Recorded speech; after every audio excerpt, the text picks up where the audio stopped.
मला तुम्ही गुलामगिरीमध्ये ठेवणार आहात का, वेठबिगारमध्ये ठेवणार आहात का, दारिद्र्यामध्ये ठेवणार आहात का?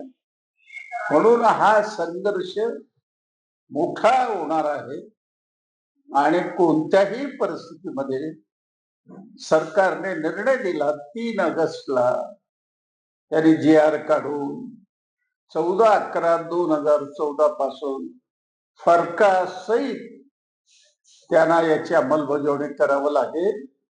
ते करत नसतील 40,000 लोकांचे क्लेम मी एसएल कडे करणार, हायकोर्टात जाणार, प्रत्येक कामगाराला 5-6 लाख रुपये मिळवून दिल्याशिवाय मी गप्प बसणार नाही आणि एकही कारखाना बंद पडू देणार नाही.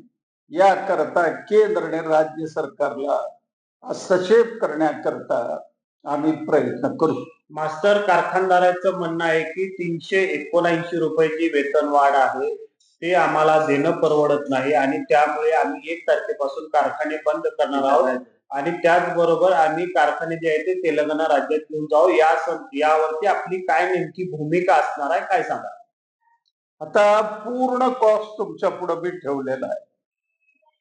त्या कॉस्ट प्रमाणे 379 मजुरी देऊन त्यांना 1000 बिडी मागे 200 रुपये निव्वळ नफा मिळवू लागलेला आहे.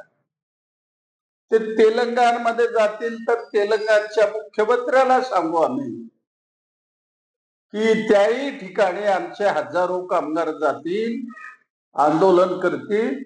एवढं सोपं नाही आम्ही तेलंगणामध्ये कारखाने नेणार.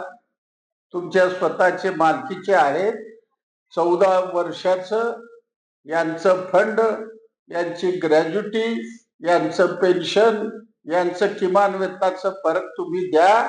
8-9 लाख रुपये द्या 40,000 लोकांचं. मग त्यावेळेला तुम्हाला तेलंगणाचा रस्ता धरता येईल. काय भूमिका आपण या संदर्भात आंदोलन वगैरे आपण करणार आहात का भविष्यात, काय भूमिका असणार? आता आम्ही मंगळवारी प्रचंड मेळावा बोलावलेला आहे 4-5 हजार महिलांचं. त्यानंतर 5-6 दिवस सण आहे. 1 सप्टेंबर नंतर ना भूतो न भविष्यती असं आंदोलन होईल आणि राज्य सरकारला हस्तक्षेप करून हे 379 रुपये मिळवून द्यावं लागेल. कारखाने चालू करायला भाग पाडावं लागेल. पुन्हा दिलेली आहे, पण त्यांनी आमच्या हा जो निर्णय, किमान वेतनाचा जो निर्णय त्यांनी जाहीर केलाय तो पूर्णपणे एकतर्फी आहे. त्यांनी आमचं मतच लक्षात घेतलं नाही किंवा त्यांना आम्ही काय म्हणतो हेच गोष्ट बहुतेक लक्षात आलेली नाही असं आम्हाला वाटतंय. की जर त्यांनी व्यवस्थितपणे जर अभ्यास केला तर त्यांच्या सरकारमध्ये 2018 साली एक शासन निर्मित किंवा शासन गठीत एक त्रिपक्षीय समिती नेमली गेली होती. याच्यामध्ये कामगार प्रतिनिधी, मालक प्रतिनिधी आणि शासन प्रतिनिधी होते आणि त्या समितीने आपला अहवाल 2018 साली सरकार दरबारी दाखल केलेला आहे. त्या 2018 साली किमान वेतन 165 रुपये असावं असंच राज्य त्यावेळेच्या कमिटीने शिफारस केलेली आहे आणि तो अहवाल जो आहे, कमिटीचा जो अहवाल आहे तो तत्कालीन कामगार मंत्री आणि कामगार राज्यमंत्र्यांनी स्वीकारलेला आहे.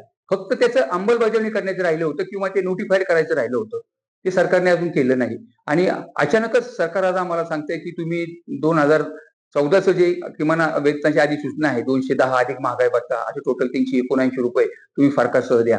हे देणं केवळ आणि केवळ अशक्य आहे. कारण मी आताच म्हटल्याप्रमाणे की पश्चिम बंगाल म्हणजे बेड्या येतात त्यात फार मोठी कर चुकवेगिरी असते. त्याच्यामध्ये जीएसटी आणि एक्साईज खूप चुकवलेला असतो आणि त्याच्यामुळे त्यांची बिडीचे बंडल खूप स्वस्त आहेत. आणि आता जर आपण 379 बिडीची विक्री काही ठरवलं तर 1000 बिडी मागे साधारणतः 78% आमची नुसती कॉस्ट वाढते. बिडी उद्योगामध्ये सर एकूण उत्पादनाच्या 55% ही मजुरीचाच भाग असतो आणि आता जर हे असं केलं तर ते 78 ते 80% जाईल. म्हणून दुर्दैवाने आम्हाला म्हणजे 100 वर्षापूर्वी सोलापूरमध्ये बिडी उद्योग आहे किंवा महाराष्ट्रात बिडी उद्योग आहे त्याचा आम्हाला म्हणजे आम्ही ते देऊ शकणार नाही. त्यामुळे आम्हाला दुर्दैवाने तो बंद करावा लागेल किंवा इतरच्या राज्यात स्थलांतरित करावं लागेल.